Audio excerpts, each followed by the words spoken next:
it was clear to me that there was something about the West that I didn't really understand, because the entire story that I had heard my whole life was that the United States was the big protector of Israel.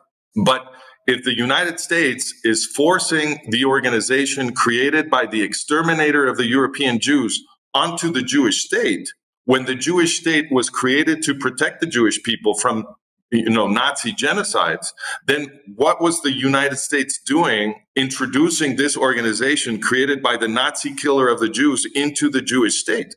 That obviously meant to me that I didn't understand the world. So I started researching the entire history of U.S. foreign policy towards the Jewish people and towards the Jewish state. And what I found when I started looking at this information without the filter of the mainstream media and mainstream academia was that U.S. foreign policy towards Israel had been anything but favorable. The United States foreign policy, in my conclusion, after doing all this research, it has been designed to undermine the security of the Jewish state. And lately, this has become very obvious to people who are paying attention to the behavior of U.S. bosses in the wake of October 7th. But before that, it was a lot harder to notice because of the barrage of mainstream media and established academia. The entire thrust of U.S. diplomacy towards Israel since October 7th has been geared towards stopping Israel from achieving a real victory over its enemies. And not only that, we know that shortly before the Hamas attack of October 7th, the U.S. released billions of dollars for Iran. And after the Israeli operation in Gaza began, they sent $100 million to Hamas.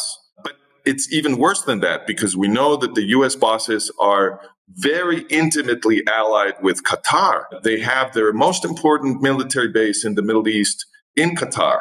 Qatar cannot exist without U.S. protection. I mean, Qatar is a tiny little peninsula, completely flat, entirely made of sand, with the biggest gas reserves in the world. So obviously it is a prize for anybody who wants to conquer Qatar, which means that Qatar cannot exist without U.S. military protection, which in turn means that the U.S. has total control over Qatari foreign policy. And what is Qatari foreign policy? It is to support and fund the psychopathic terrorists of Hamas who are entirely oriented publicly towards the genocidal destruction of the Jewish state. In order to understand what they want, you have to do a little history to know what their ideology is. For me, a very important book to understand all this has been Edwin Black's War Against the Weak, Eugenics and America's Campaign to Create a Master Race. That book is a watershed, because what Edwin Black documented was that the people running the United States were also the people running the international eugenics movement in the first half of the 20th century. The eugenics movement is the parent movement that produced German Nazism. Eugenics is the original ideology of the alleged biological superiority of the Germanic stock. That's what eugenics is. And they were always interested in destroying modern democracy, because the eugenics argument is that people in the lower classes don't have enough Germanic blood, and therefore they are mentally retarded. This is what they claim. The German Nazis are the evolution of German eugenics. German eugenics was funded and led from the United States. And this is something that most people don't know about anymore, because the history of eugenics has also been suppressed. The most important leaders and financiers of the eugenics movement, people like John D. Rockefeller, Andrew Carnegie, Henry Ford, Thomas Watson, the guy who was running IBM, these people were sending a lot of money to Germany, helping create the German eugenics movement that became German Nazism. This was all coming from the U.S. power elite. So once you understand that the people running the United States are eugenicists who are very fond of the German Nazis and helped the German Nazis get set up, once you know that, you can begin to understand the post-war foreign policy of the United States, because nobody removed the eugenicists from power in the United States. Wow.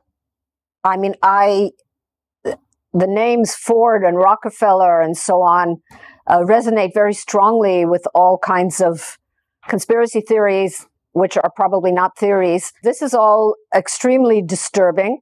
And we hear very, very little of this. There doesn't seem to be any public interest or any interest, I wouldn't say public, but journalistic interest in uncovering any of this. Does journalism even still exist? The eugenicists took over the entire media and academic establishment a very long time ago. This began in the late 19th century when people like John D. Rockefeller Sr. and other great industrialists began taking over the big media and also established academia. So Rockefeller, together with Carnegie, created something called the General Board of Education. And with their donations, they started taking over the university system. If you look at the grants for research in the United States from the early 20th century to the present, you'll see that the Rockefeller Foundation, the Carnegie Corporation, the Ford Foundation have been the main sources of money for scientific research. And by doing that, they've basically taken over the university establishment. They've also taken over the big media. One thing that's very important to understand is that the American eugenicists, in particular the Rockefellers, were completely, very heavily involved in the creation of U.S. intelligence. The main U.S. intelligence infrastructure was created in 1947 with the National Security Act. When they did that, they incorporated the people that Rockefeller had been putting together to study psychological warfare in the 1930s. So the Rockefellers had an entire scientific project to study how to use the mass media to manipulate democratic citizens. That was going on in the 30s. Those researchers became the psychological warfare experts of the United States during World War II.